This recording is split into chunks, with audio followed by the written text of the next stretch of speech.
everyone, my name is Ban Abdallah and my pronouns are she, her, and ethnically I'm from Jordan, Palestine, and Syria. And today I have my friends here with me to do this podcast. Hi everyone, I'm Haley Fung. I am ethnically Vietnamese, Chinese, and Filipino. My dad is a refugee from southern Vietnam, and my mom is from Ilocos Norte, which is the northern part of the Philippines. Hi, and I'm Mariam Kazmi. My pronouns are they, them, and I'm ethnically from Pakistan, Iran, and Malaysia. Okay, cool. So I brought my friends here today because we usually have talks about so many different subjects, but I wanted today for the final to really dig deep into the concepts that I learned about throughout this entire semester. And at first, when I joined this class, I didn't really know what I was doing here because typically when you think Asian, you don't really think of like the Middle East as part of Asia, although it is. And so but as we went through the class, I realized how many of these concepts can relate to my life and relate to the people around me's life. So that's what we're going to do today in this podcast. So the first topic I wanted to talk about is intersectionality, since I would say we're not very different when it comes to different parts of our identities, even though we look very different. Since we go to the same school, we're all 18, and we're pretty much at the same part of our lives as each other.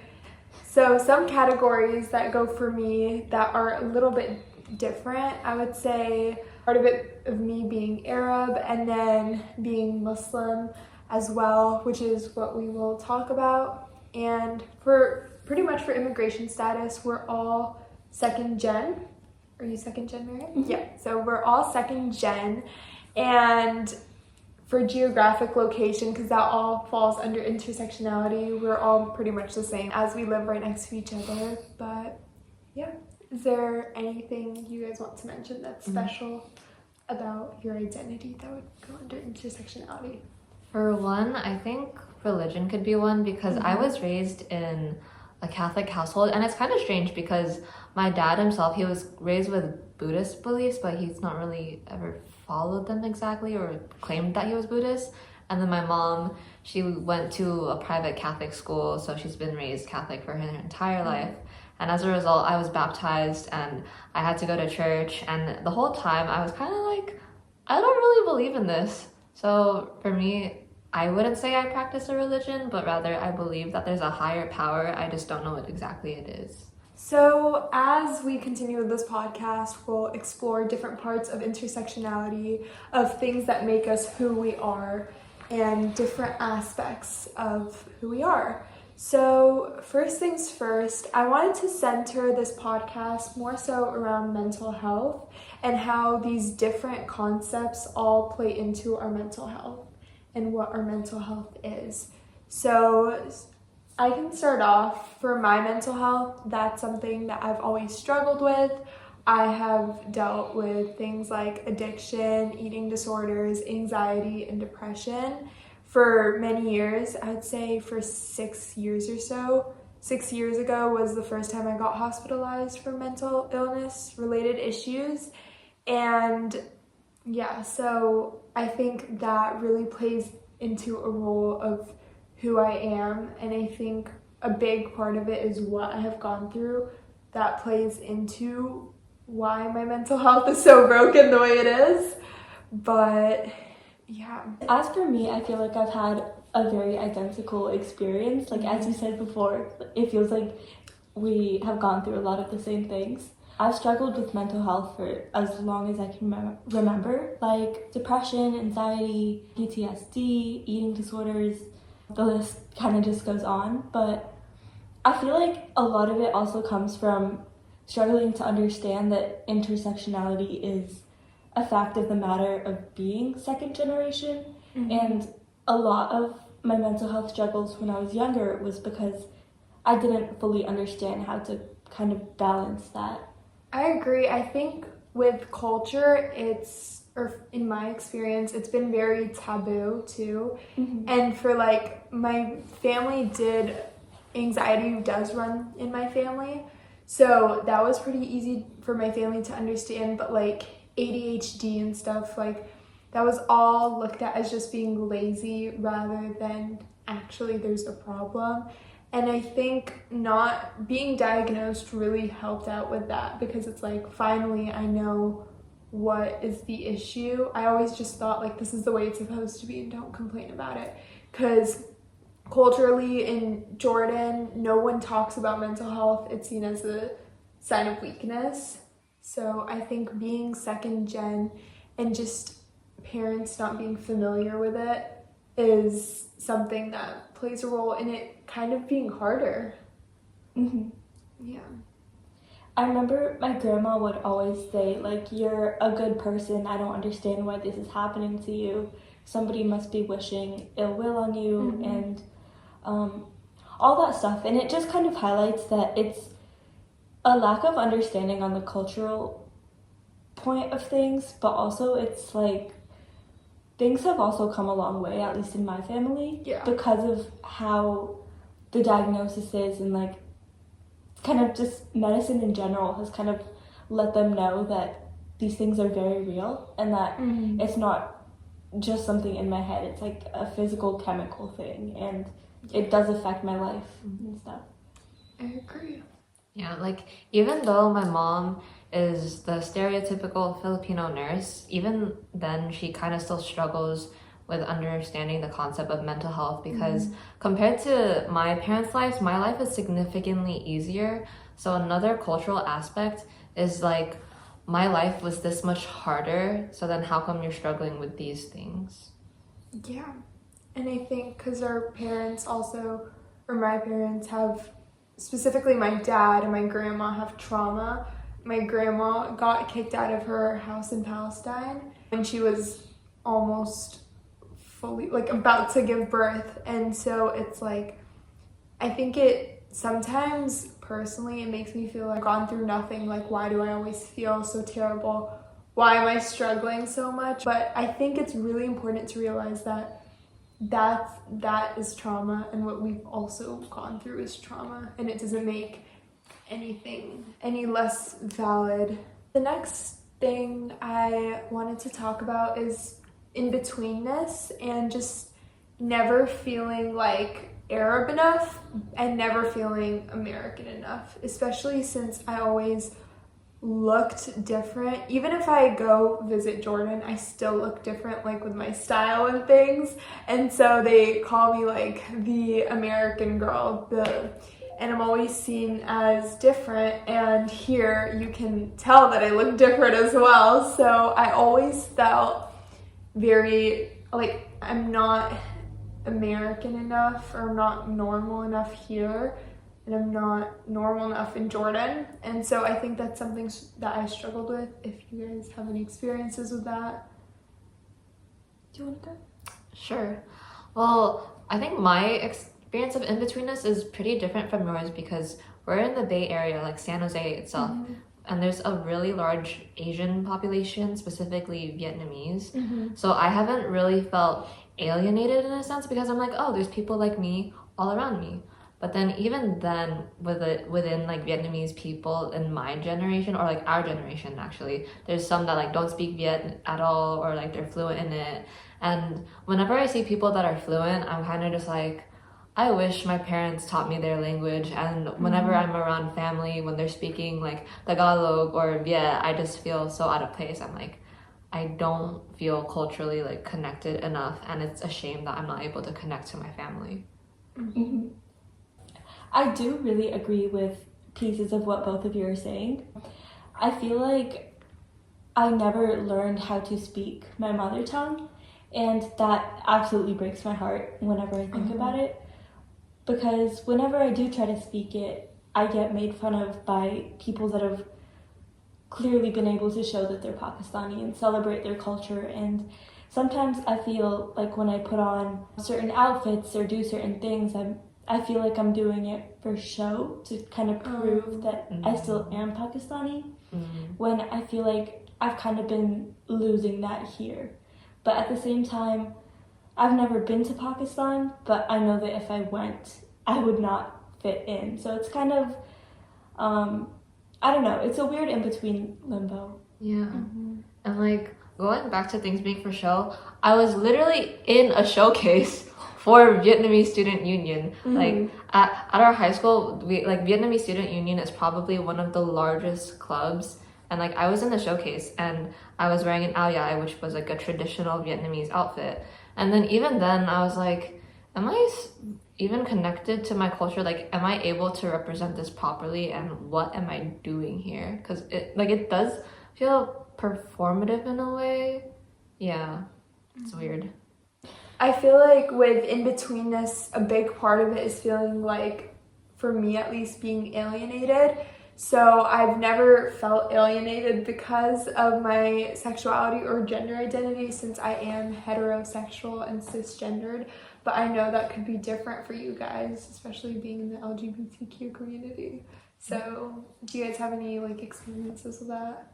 Well, let's say in all Asian cultures, typically, I don't think they're really accepting of LGBTQ people or like just queerness in general. I know I could say that for sure with like my Filipino side of the family because they're very Christian or Catholic and they believe that only like a man and woman belong together. And sometimes whenever I'm just like with my relatives, even though I don't understand what they're saying, I've learned some words. So if they say bakla, that means gay, or like they're like speaking about gay people in a bad way, and it just makes me like kind of shrivel up inside. I'm like, the people that I cherish so much are talking negatively about a really large part of me.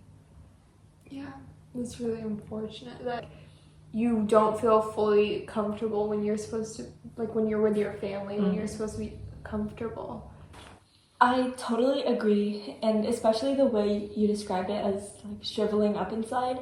I feel like my queerness and being non-binary has caused like a lot of, probably majority of my mental health issues, just because it's not something that we can change, but it's something that other people might want us to change. And yeah, for me at least, I hear words of I love you and I love you no matter what, but then we're sitting down watching TV as a family and I hear all these horrible things about queer people, and then I start questioning how conditional that love really is.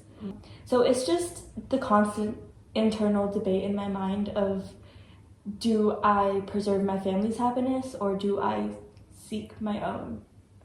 Yeah, I think that's a really difficult position to be in, and just not knowing if they ever fully would love you because of a part of you, which kind of sounds silly that they can't love all of you. But I know in the Bay Area it seems, well, it is more progressive than other places, even in the States, in the country, or even more progressive than parts of California. And so I was just curious because I've seen a lot of homophobia, and heard all these slurs just sitting in class in high school. Oh yeah. Because we're high school students and you could just be walking the halls and just hear slurs and hear homophobia all around you. So have you guys ever experienced that? I don't think I've ever really been targeted of it because I think I come off as very like straight passing, like look at the way I'm dressed. I'm wearing a dress and like a cardigan, like whatever. And I'm also closeted to my family, so there's that, but I'm out to my friends, of course. But I haven't really been like hate crimed for that, but I have heard people say, oh, that's so gay. I'm like, what do you mean that's so gay? That's like a piece of homework. Yeah. I agree. It's like the tiny little microaggressions here and there, and little comments that people don't even stop to think about how harmful and how, like, we've come so far and so many things have disproved all these stupid things that they're saying. Like, I've constantly heard discussions of there's only 2 genders, what do you want to make, like 600? In class. I think it's important to mention that our government teacher has outrightly just been like, there's so many genders, yeah, let's see how many more genders they make. This happened about a week ago. Literally. Yeah. And our classmates began laughing, including some people we were friends with. Yeah. They began laughing. It's like, how can you be friends with, you know, people that don't identify as their like sex at birth, but then make fun of, you know, part of your identity. I don't know. That just felt very disgusting. Yeah. And I'd say I noticed like a lot of people, they won't outrightly be homophobic, but they'll not respect pronouns. I think what a lot of people are scared of these days, at least in the area that we live in, is of being canceled. Yeah. It's not even about like respecting the person, it's about not getting caught disrespecting them. Exactly. And that goes like, because cancel culture can be toxic, and so they view it as, oh, like, I think it's toxic in so many ways because people can grow. I think that's why it's toxic. It's like ending someone just because of something they say. I don't think that's right. And then, but also it can be toxic because people will act a certain way simply. They'll do little microaggressions, but then in public they'll act a certain way just so they don't get canceled, which I think is just a little weird. And it's just, I don't know how a teacher could just get up and is supposed to lecture about something professional, and it's supposed to be a professional lecture, and she's here to teach us about Congress, and then says how many genders are there, how many more, and everyone starts laughing as if it's some joke, which was really disgusting. And for me, I think it's been very hard to grasp how someone can hate someone just because a part of their identity. That to me never made sense, especially with like Islamophobia. Wearing the hijab and stuff, I began wearing it in 6th grade, but when I put it on, I was in a Muslim school, an Islamic school, so everyone looked like me, so I didn't feel out of place. I didn't really experience Islamophobia for the first year of me putting it on, which is I specifically went to that school just so I could feel comfortable for a year. And then I went back to the district that I was in from 1st to 5th grade. I went back to the district for middle school, and I would say that's when Islamophobia was the worst, especially since middle schoolers are mean. They're immature They're too. really, really mean. And I think, like, you know, they just try to make fun of people and their identities simply to be funny and get a laugh out of it, not realizing what it could do to someone's mental health.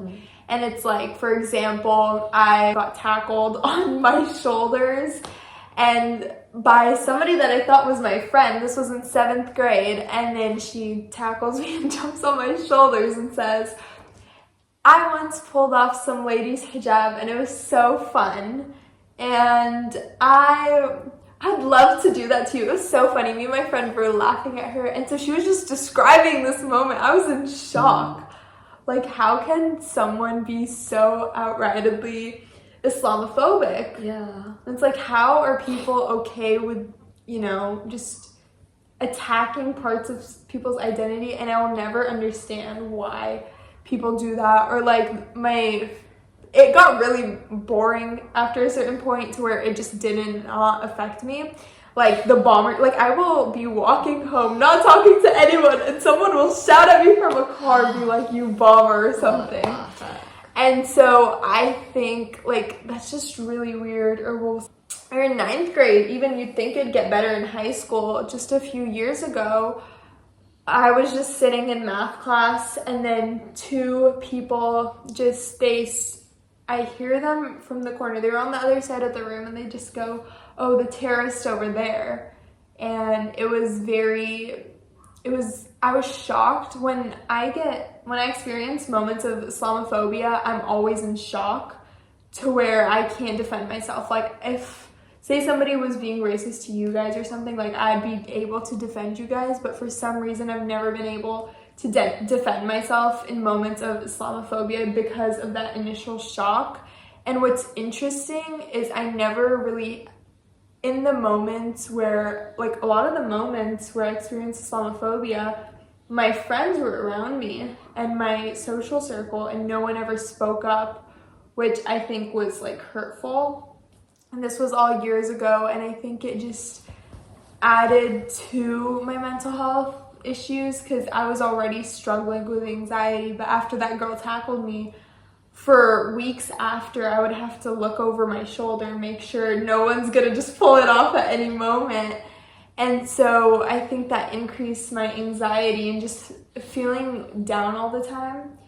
And then people just harassing me at school. I wasn't just attacked for Islamophobia, it was also my looks and stuff. Being called, like, middle schoolers are the meanest people ever. Being called ugly, saying like no one would ever like be attracted to me.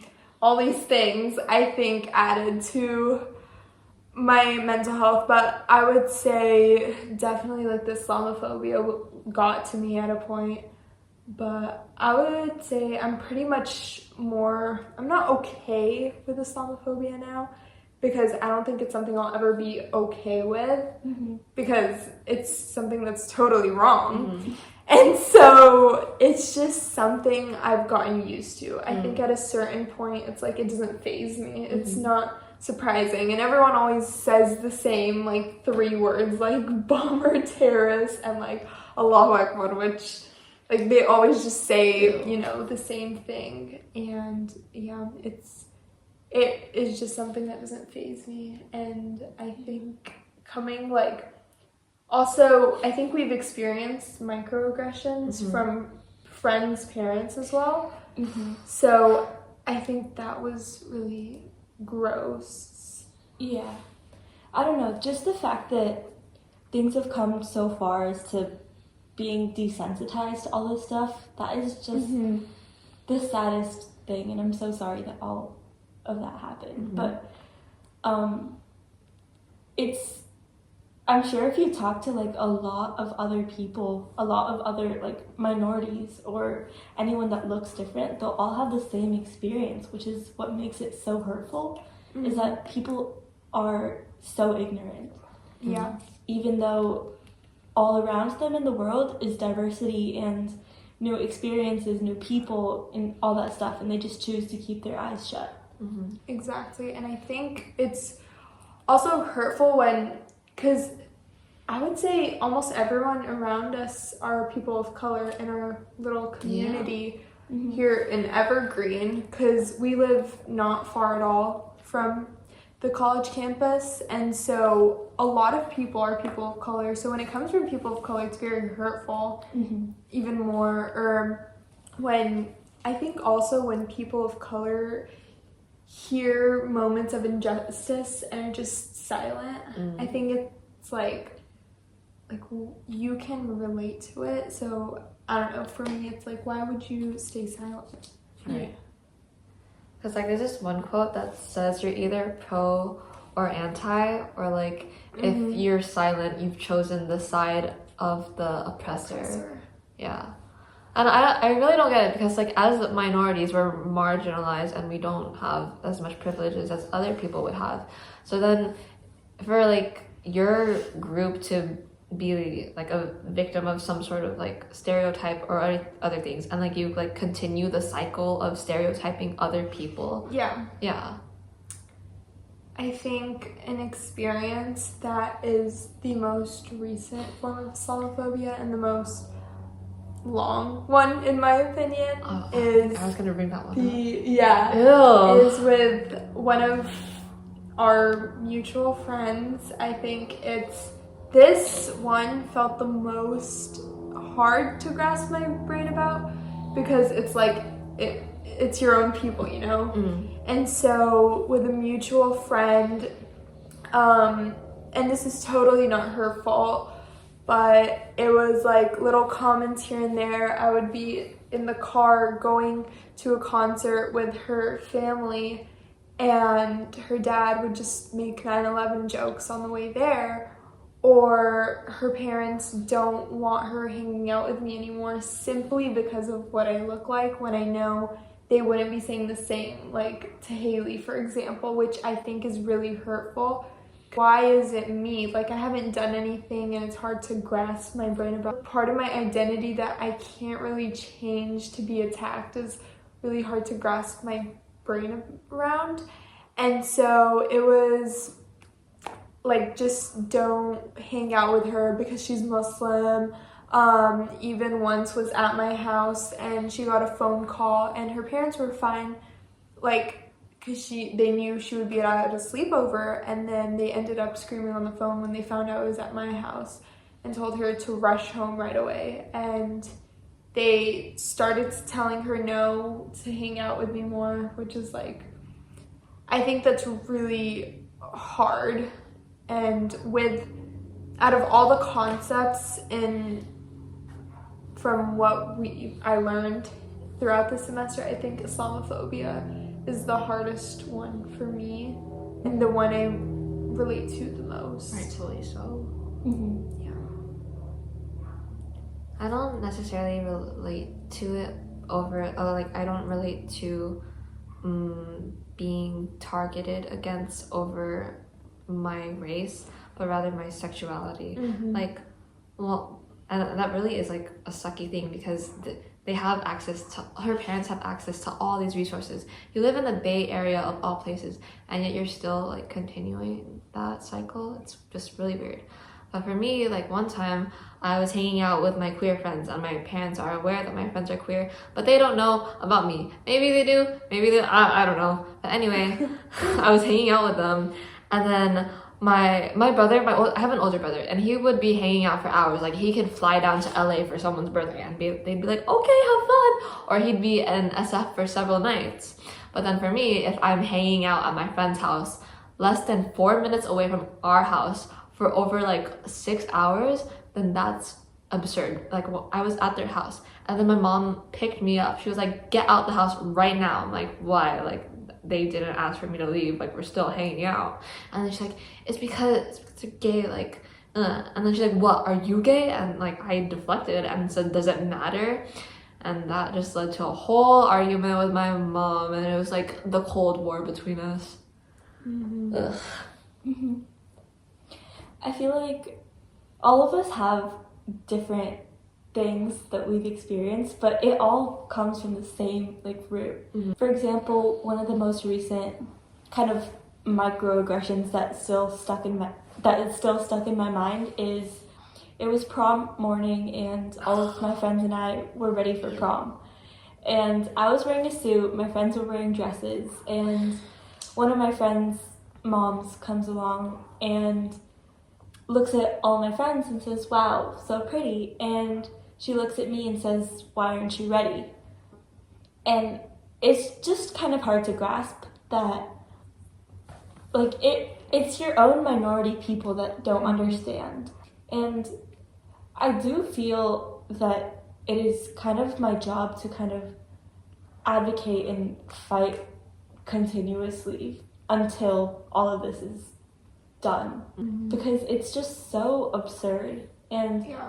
none of this should even be a thing in the first place. And the fact that it is the most abhorring, disgusting thing ever. Yeah, and it's really hard because it feels like parts of our identity. With intersectionality, there's so many different parts of our identity. And this is just one of many parts of us, but this one aspect of us is really just getting attacked. Mm-hmm. But it's still a part of us. It still makes us who we are. So for that part to get attacked is just like really, really hurtful. Yeah.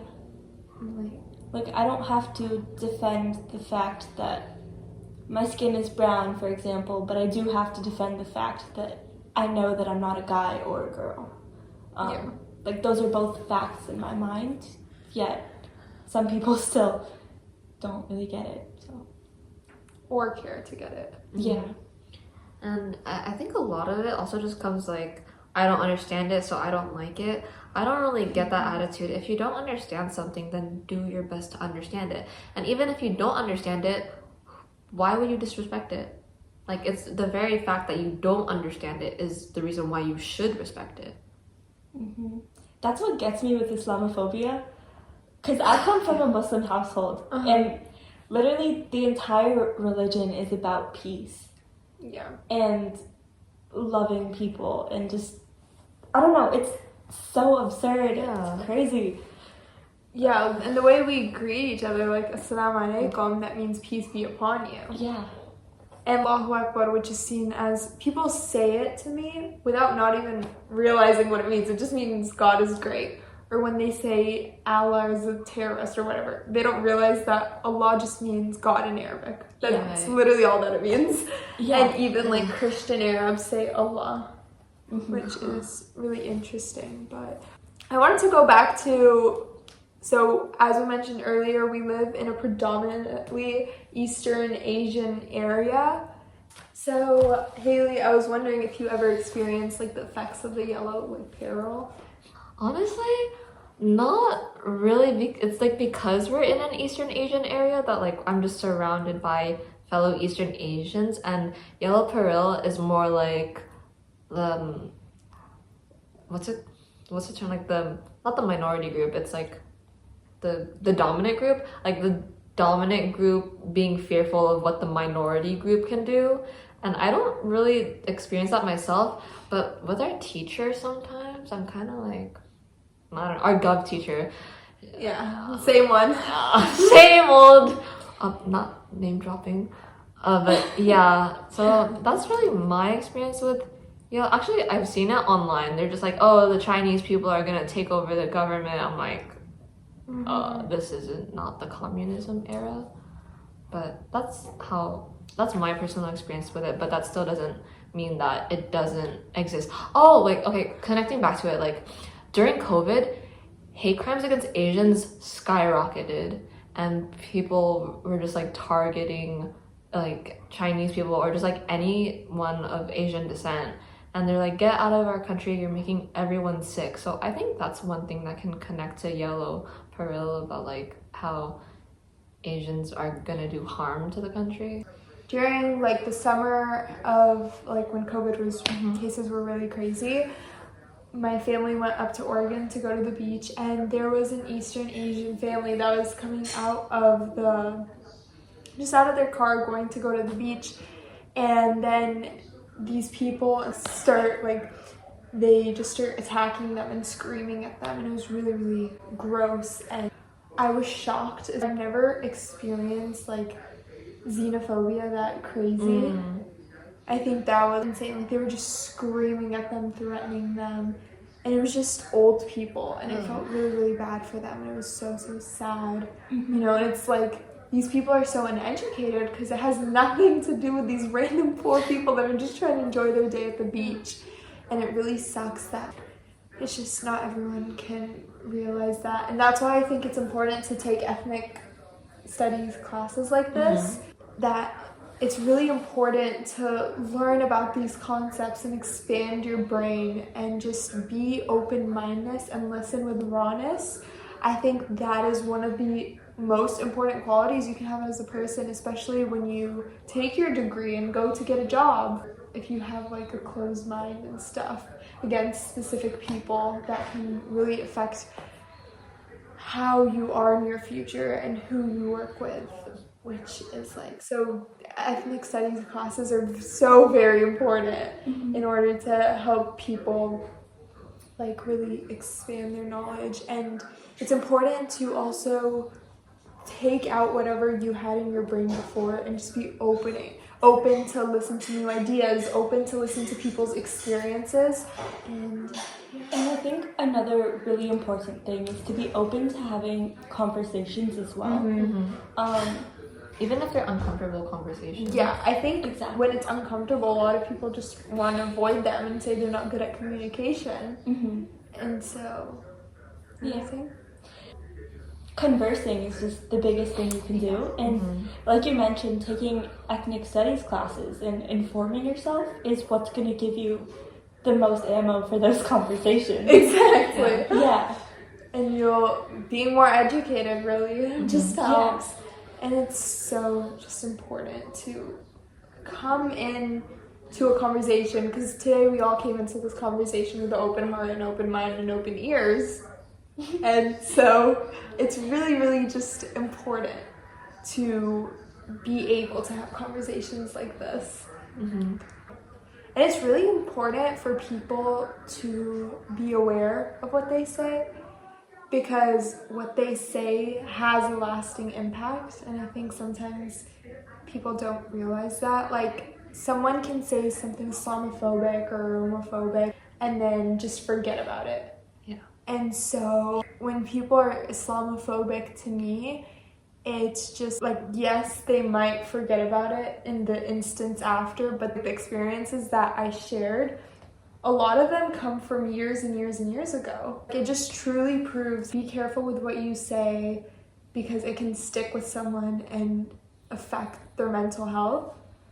And and that could cause someone to spiral. So I would say the most important thing from this conversation is to listen with rawness and to be aware of what you say to people and how that can affect their mental health. Because it affects everyone differently, you know? Mm-hmm. Yeah. I think it really ties back to the saying that we probably all heard as kids, which is think before you speak. Exactly. Yeah. And to hear with openness is something that I think is very, very important, because if we're not open to hearing out each other, how will we ever grow? Mm-hmm. And it's really amazing that we're able to do that, and there's a comfortable space to do that. But thank you guys for talking to me today. Of course. You really helped me out, and I got to now understand your guys' stories of your life and culture from a different perspective, and a perspective of someone thinking with all these important concepts, because I've always heard your guys' experiences like with culture from a different point of view, and so it was really, really nice to hear what you guys have to say. Thank you guys so much for listening, and thank you, Professor, for helping me open my heart and brain throughout this semester. I got to learn so many new different things, and at first I entered this class just for fun and just to learn, and I got to learn so many new things. So, okay, bye guys. Bye.